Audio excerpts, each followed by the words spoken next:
오늘 우리가 다 함께 나눌 말씀은 고린도전서 14장 26절부터 31절까지 말씀입니다. 본문을 교독하시겠습니다. 그런즉 형제들아 어찌할까? 너희가 모일 때에 각각 찬송시도 있으며 가르치는 말씀도 있으며 계시도 있으며 방언도 있으며 통역함도 있나니 모든 것을 덕을 세우기 위하여 하라. 만일 그와 방언으로 하라거든 두 사람이나 많아야 세 사람이 차례를 따라하고 한 사람이 통역할 것이요. 만일 통역하는 자가 없으면 교회에서는 잠잠하고 자기와 하나님께 말할 것이요. 예언하는 자는 둘이나 셋이나 말하고 다른 이들은 분별할 것이요. 만일 곁에 앉아있는 다른 이에게 계시가 있으면 먼저 하던 자는 잠잠할지니라. 너희는 다 모든 사람으로 배우게 하고 모든 사람으로 권면을 받게 하기 위하여 하나씩 하나씩 예언할 수 있느니라. 아멘. 예수님을 죽이려던 대제사장들에게 있어서 예수님의 체포와 심문은 은밀하게 이루어져야 했던 일이었습니다.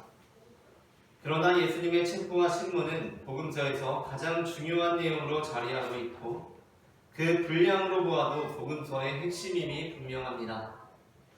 예수님께서는 대제사장들에 의해 붙잡히셨고 성경을 읽는 모든 사람들은 이 대목에서 과연 예수님께서 어떤 말씀들을 하실지를 주목합니다. 그러나 우리 예상과 달리 아무런 죄도 없이 처벌을 받으시는 예수님께서는 그 자리에서 어떠한 말씀도 하지 않으십니다. 마태복음 26장 62절부터 63절 말씀을 다 함께 합독하시겠습니다.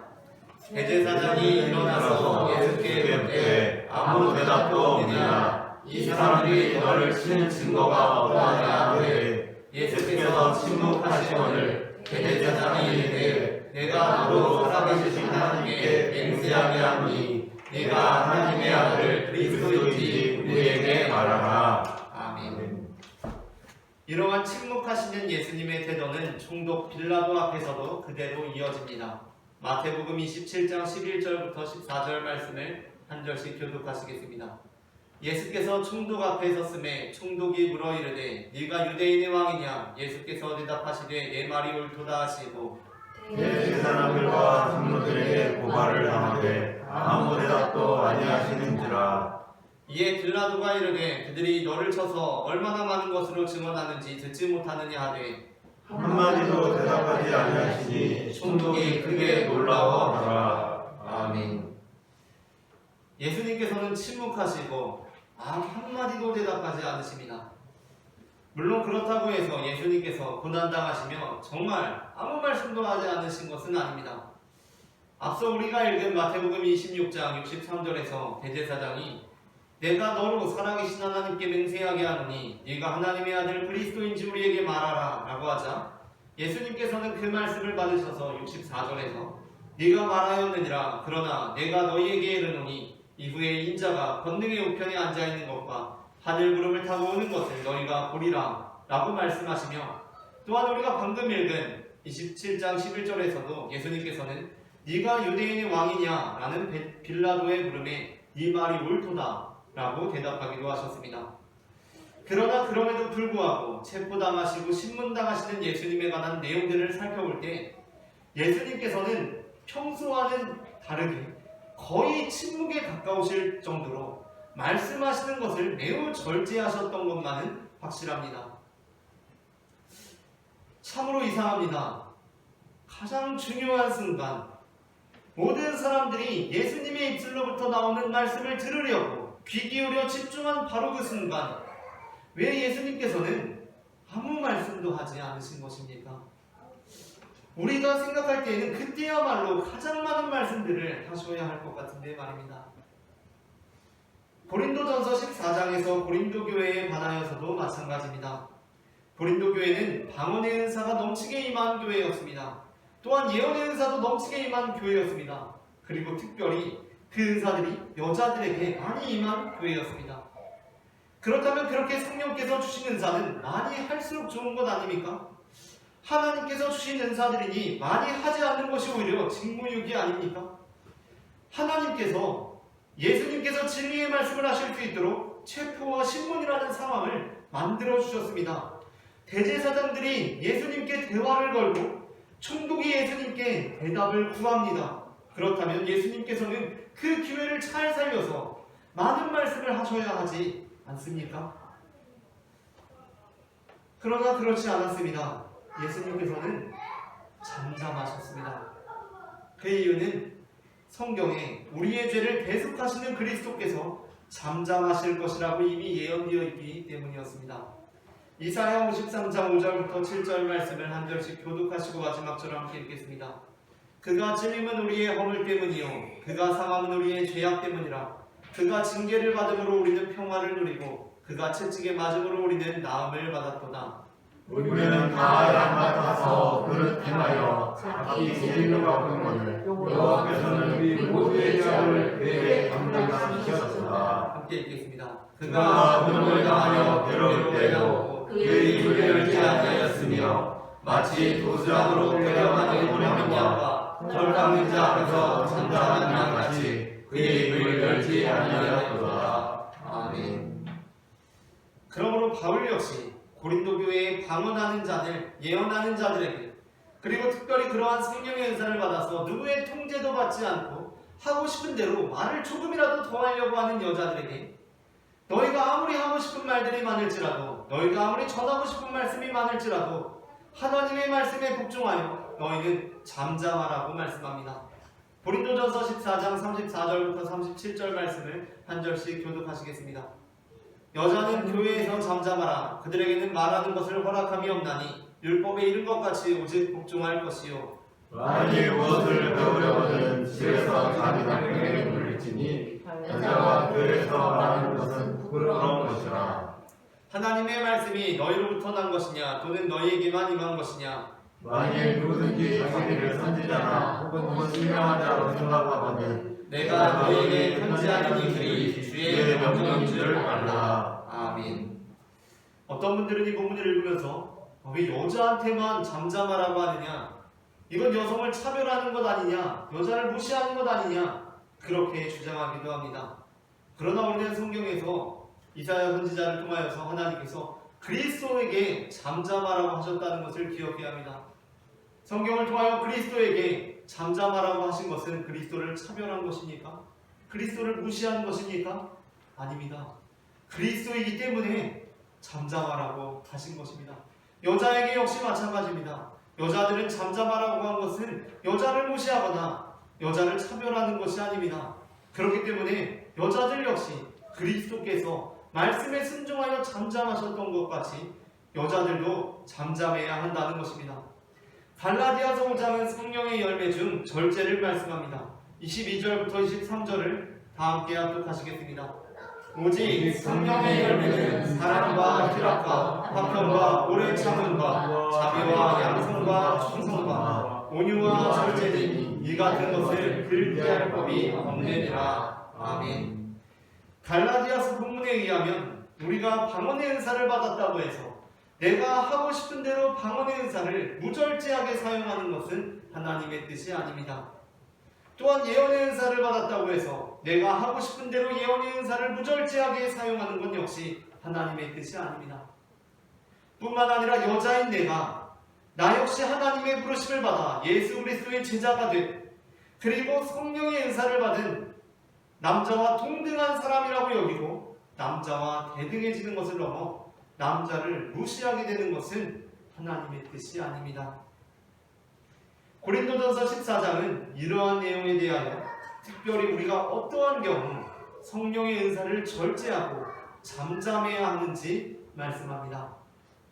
오늘 우리는 잠잠할지니라 라는 제목의 설교를 나눕니다. 제목을 제가 먼저 읽으면 따라 읽는 식으로 두 번 읽어보겠습니다. 잠잠할지니라, 잠잠할지니라, 잠잠할지니라, 잠잠할지니라. 전해지는 말씀을 통하여서 우리가 성령의 은사를 받고 하나님의 부르심을 받은 예수 그리스도의 제자들이지만 그럼에도 불구하고 우리가 받은 성령의 은사를 절제하고 잠잠해야 하는 상황들이 어떠한 상황들이 있는지 알게 되고, 우리가 예수님처럼 하나님의 뜻 안에서 잠잠해야 할 때는 잠잠함으로 하나님의 뜻을 온전히 이루는 성도가 되기를 소망합니다. 아멘. 그렇다면 그리스도인이 잠잠해야 하는 경우는 어떠한 경우입니까? 먼저 첫째 함께 읽겠습니다. 첫째, 방언하는 사람은 통역하는 자가 없으면 교회에서 잠잠해야 합니다. 고린도전서 14장 27절부터 28절을 다 함께 합독하시겠습니다.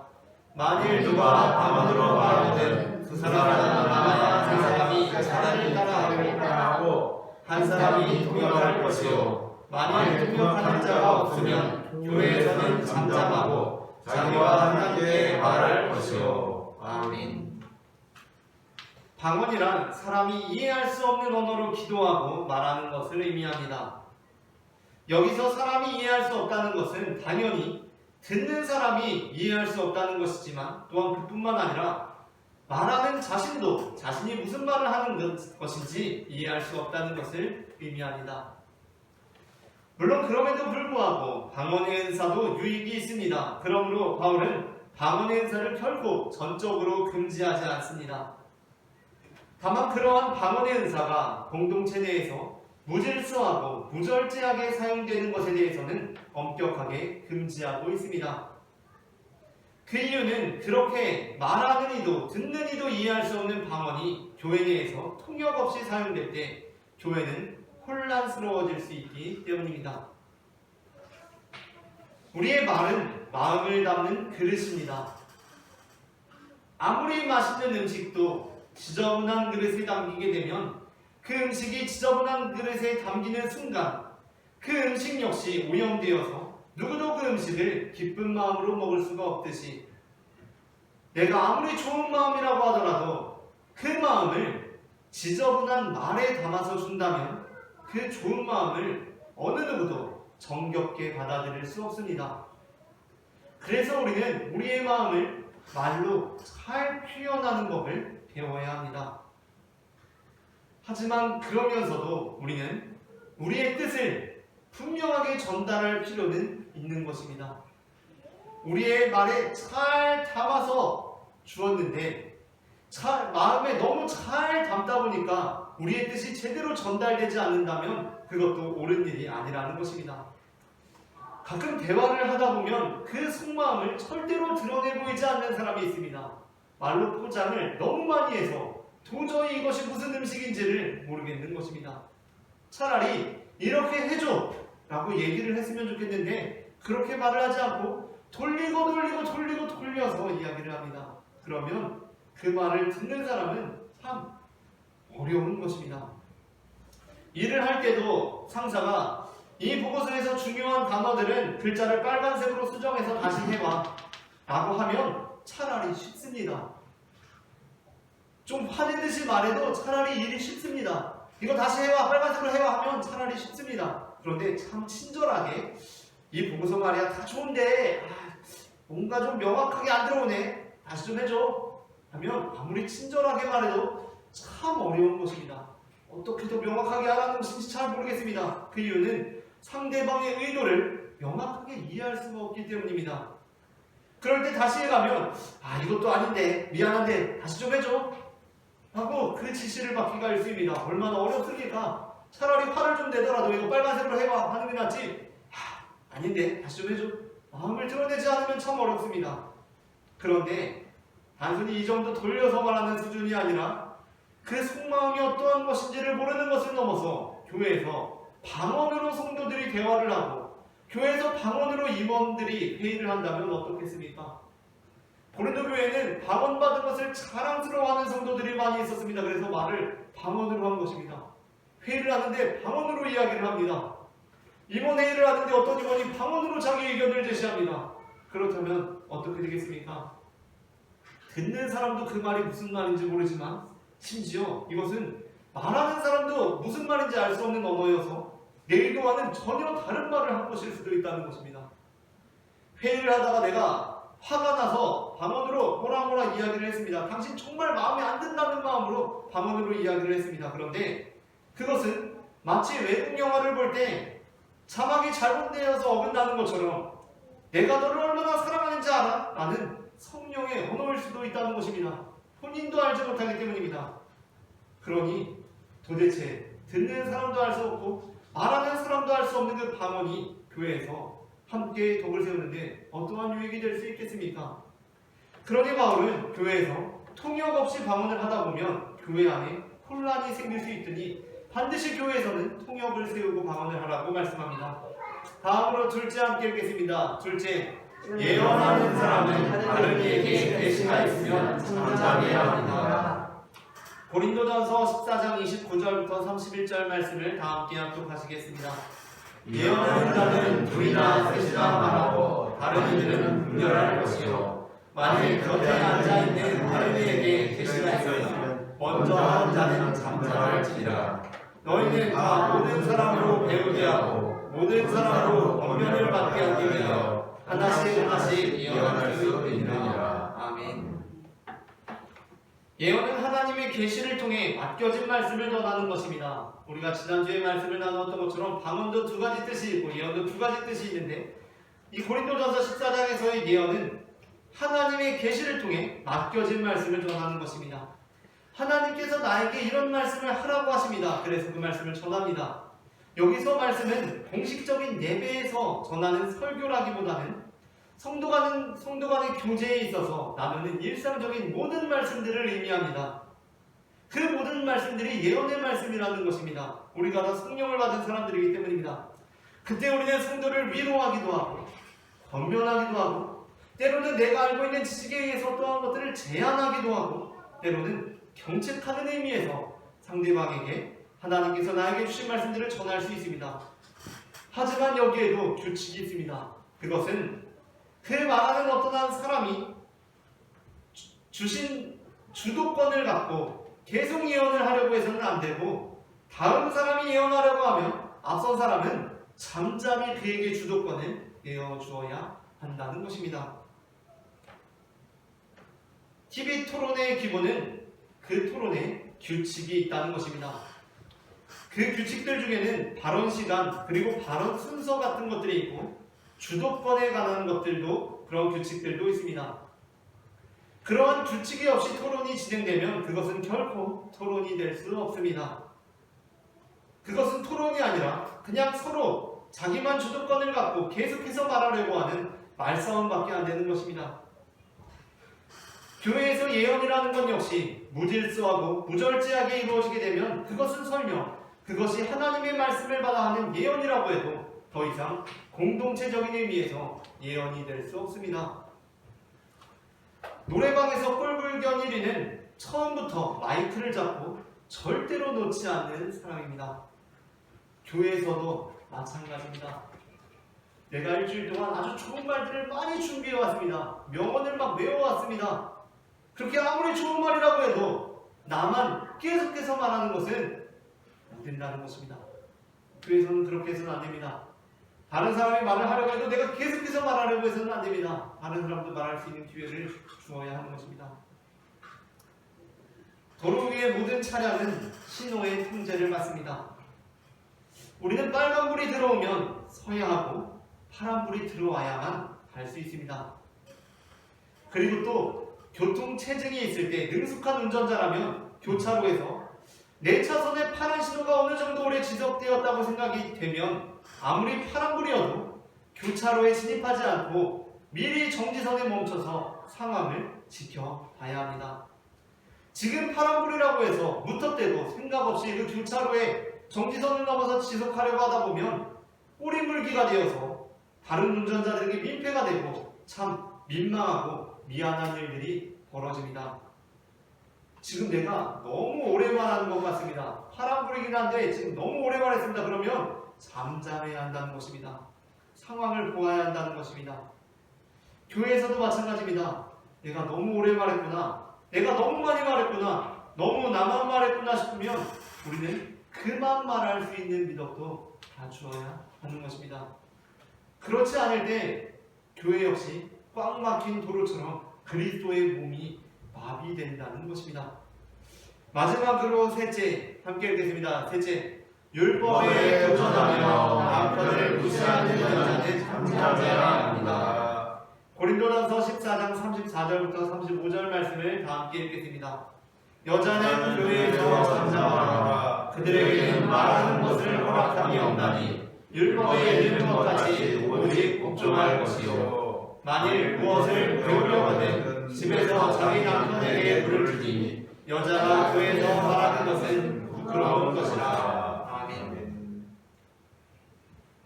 앞서 말씀드리기도 했지만 우리는 이 본문을 통하여서 여자만 잠잠하라고 했다고, 이것은 여자를 차별하는 것이라고, 여자를 무시하는 것이라고 그렇게 주장하는 사람들이 있기도 합니다. 그러나 그러한 사람들은 과연 그리스도도 잠잠하라고 하신 말씀을 어떻게 이해하는지 생각해 보아야 합니다. 성경은 그리스도께서 잠잠하실 것이고 그는 말씀에 순종하여 잠잠하였다라고 우리에게 증언하고 있습니다. 만일 이 본문이 여자를 차별하는 것이고 무시하는 것이라면 성경은 그리스도 역시 차별하고 무시하고 있는 것입니다. 그것이 아니라 그리스도에게 잠잠하라고 하신 것은 그분이 그리스도이기 때문에, 그분이 참으로 신령한 자이기 때문에 잠잠하라고 하신 것처럼 여자에게 잠잠하라고 하신 말씀 역시 여자를 차별하거나 무시하는 말씀이 아니라는 것입니다. 이 본문은 다른 의미를 가지고 있습니다. 적어도 제가 병사로 군 생활을 할 때까지는 한 15년 정도 전인 것 같은데 그때까지만 해도 병사들 간에도 매우 엄격한 계급 체계가 있었습니다. 지금은 병사들 간에 그렇게 엄격한 계급 체계가 없다고 듣기도 했습니다. 그런데 그때까지만 해도 병사들 간에도 매우 엄격한 계급 체계가 있었습니다. 당연히 병장이 상병보다 높고 상병이 일병보다 높고 일병이 이병보다 높은 것은 당연하고, 제가 군 생활을 했던 중대에서는 2주 단위로 기수를 두어서 저보다 2주 먼저 군대 온 선임에게서는 제대하는 날까지 저보다 상급자로서 엄격하게 그를 상급자로 대우해야 했습니다. 그런데 그런 시절에도 가끔 이제 저희가 휴가를 나오게 되면, 저는 뭐 그렇지 않았지만 가끔 뭐 밖에서 술도 한잔하고 밥도 먹으면서 이렇게 이야기를 나눌 때가 있습니다. 그렇게 하게 될 때 군대에서는 뭐 자기랑 동갑이기도 하고 나이가 많은 하급자가 있을 수 있지 않습니까? 그렇게 뭐 술 한잔 하다가 상병이 이제 일병한테 야 휴가까지 나와서 이러지 말자, 너 나랑 동갑인데 그냥 선우인 노릇하지 말자, 밖에서는 그냥 친구처럼 하자 라고 이렇게 이야기할 때가 종종 있었습니다. 그래서 밖에서 이제 밥 먹고 교제하면서 친구처럼 어울리는 경우들이 여러 있었습니다. 그런데 그렇게 될 때 꼭 그냥 친구처럼 편하게 대하면 되는데, 그것을 넘어서 진짜 일반적인 친구 사이에서는 하지 않는, 어렸을 때부터 아주 친했던 친구 간에나 할 수 있을 정도의 표현들을 하면서 선을 넘는 그런 사람들이 있었습니다. 군대에서는 상병님이라고 했지만 휴가 나와서 상병님이 편하게 지내자고 했으니까 그냥 용세야, 야 용세라고 하면 됩니다.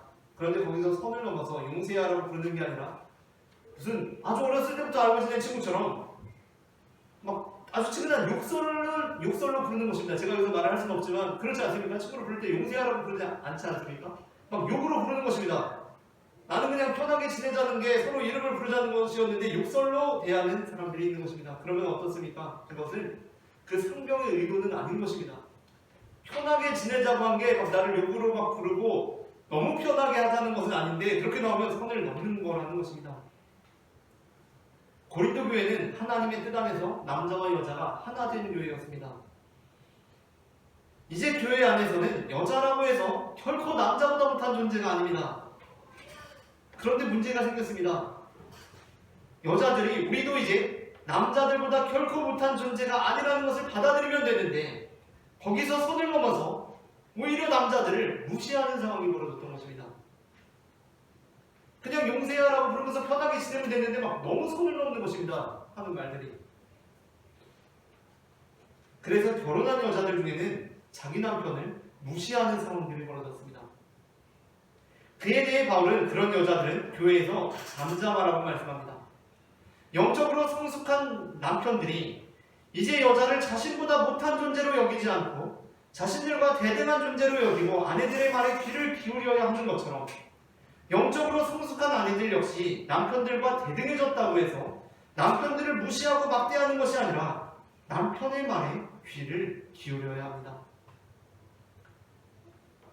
고통받는 영혼들을 위해 살았던 테레사 수녀님이 어느 날 한 기자로부터 당신은 어떠한 기도를 하십니까? 라는 질문을 받았습니다. 그 질문을 한 기자는 테레사 수녀님이 이 땅에 고통받는 사람들에게 관심이 많았기 때문에 수녀님으로부터 이 땅의 고통을 없애달라는 기도를 한다라는 대답이 나올 것이라고 기대했습니다. 그러나 기자는 테레사 수녀님으로부터 뜻밖의 대답을 들었습니다. 그것은 테레사 수녀님이 저는 이 땅에 고통이 없어지게 해달라고 하나님께 기도합니다 라고 대답한 것이 아니라 수녀님이 그 기자를 바라보며 핑긋이 웃으며 이렇게 대답했던 것입니다.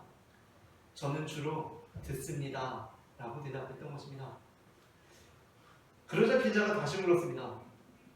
임기응변에서 기자가 머리를 재빨리 돌려서 이렇게 물었습니다. 그렇다면 하나님께서는 무엇이라고 말씀하십니까? 라고 물었습니다.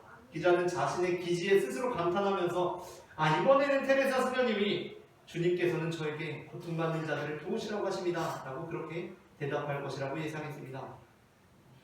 그러나 테레사 수녀님은 주님께서는 저에게 고통받는 자들을 도우라고 하십니다 라고 대답하시는 것이 아니라 다시 이렇게 대답하셨습니다.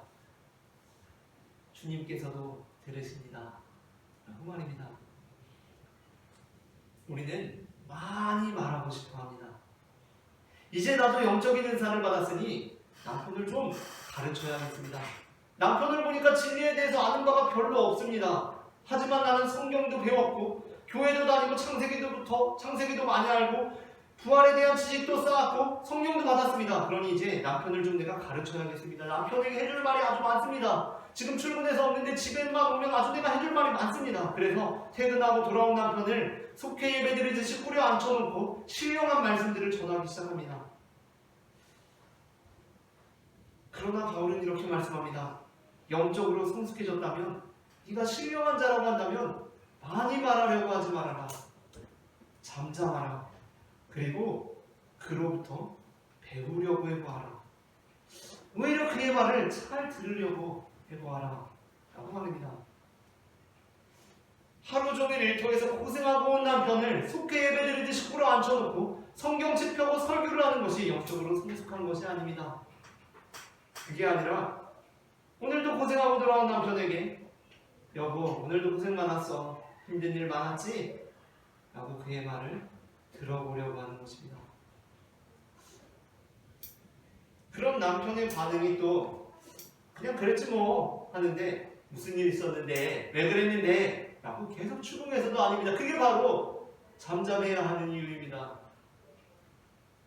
남자는 웬만해서는 힘든 일 많았지? 라고 물었다고 해서 이거 힘들었고 저거 힘들었고 힘든 일을 술술 이야기하지 않습니다.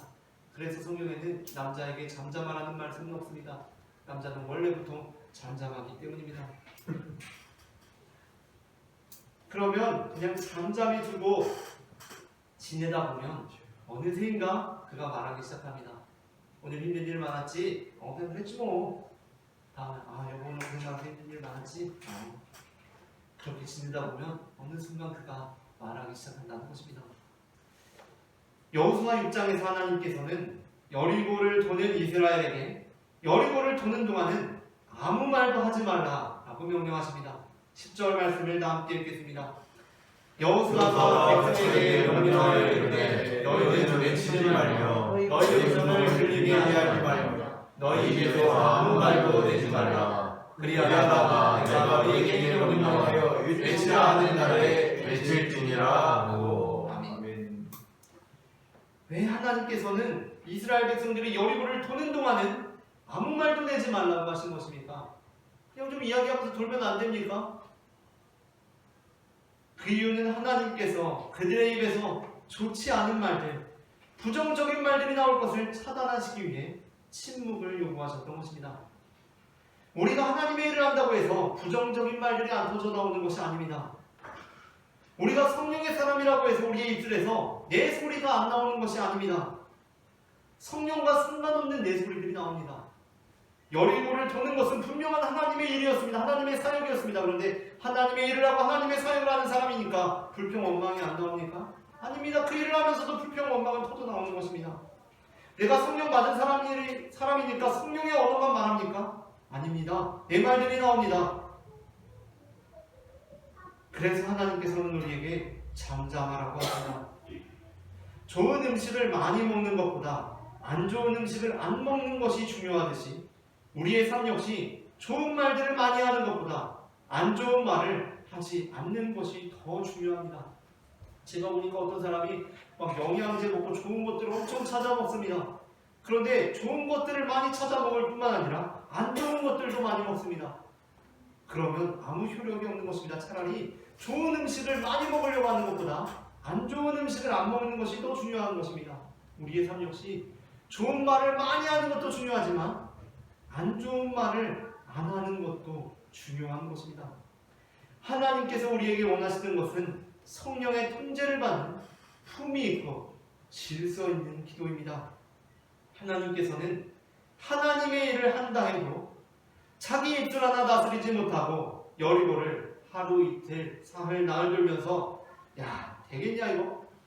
나 땡볕에서 이게 뭐하는 짓이냐? 짜증난다 라고 전혀 덕이 되지 않는 말들을 하는 것을 기뻐하지 않으십니다.